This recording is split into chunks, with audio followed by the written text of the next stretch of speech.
ఇంకోసారి కేటీఆర్ గారిని మాట్లాడితే అందరికి కూడా ఇది ఒక ఫ్యాషన్ అయిపోయింది. ఆయనకి ఏదో ఉట్టిగానే మాట్లాడేసి అయిపోతుందని.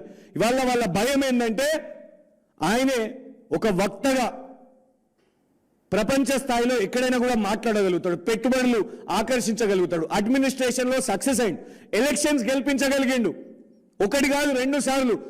2000 మొదటిసారి 15లో జిహెచ్ఎంసీ ఎలక్షన్స్ అయినప్పుడు బ్రహ్మాండంగా క్లీన్ స్వీప్ చేసి మేయర్ అయ్యాడు. 2020లో మళ్ళీ ఎలక్షన్స్ అయినప్పుడు మళ్ళా బీఆర్ఎస్ పార్టీ మేయర్ అయ్యేటట్టు నేతృత్వంలో కేటీఆర్ గారు చేసి చూపెట్టారు. 3వసారి హ్యాట్రిక్ చేస్తారు కాబట్టి కేటీఆర్ గారిని ఎట్లా డైవర్ట్ చేద్దామా, ఎట్లా టార్గెట్ చేద్దామా, క్యారెక్టర్ అసాసినేషన్, వ్యక్తిత్వ హననం ఎట్లా చేద్దామా అని ఇలా మాట్లాడుతూ కేవలం కాంగ్రెస్ పార్టీ అదే టార్గెట్ చేస్తున్నారు. కాబట్టి మీకు కేటీఆర్ గారు అవసరం లేదు. కేటీఆర్ గారు వారి ప్రోగ్రాంలు చేసుకుంటారు, మేం చాలు. మళ్ళీ ఒకసారి ఛాలెంజ్ చేస్తున్నాం. హనుమంతరావు మైనంపల్లి సింగిల్గా వస్తే సింగిల్గా వస్తాం, గుంపుగా వస్తే మొత్తం బీఆర్ఎస్ అందరూ కూడా గుంపుగా వద్దాం, చలో చూసుకుందాం, బస్తీ మే సవాల్.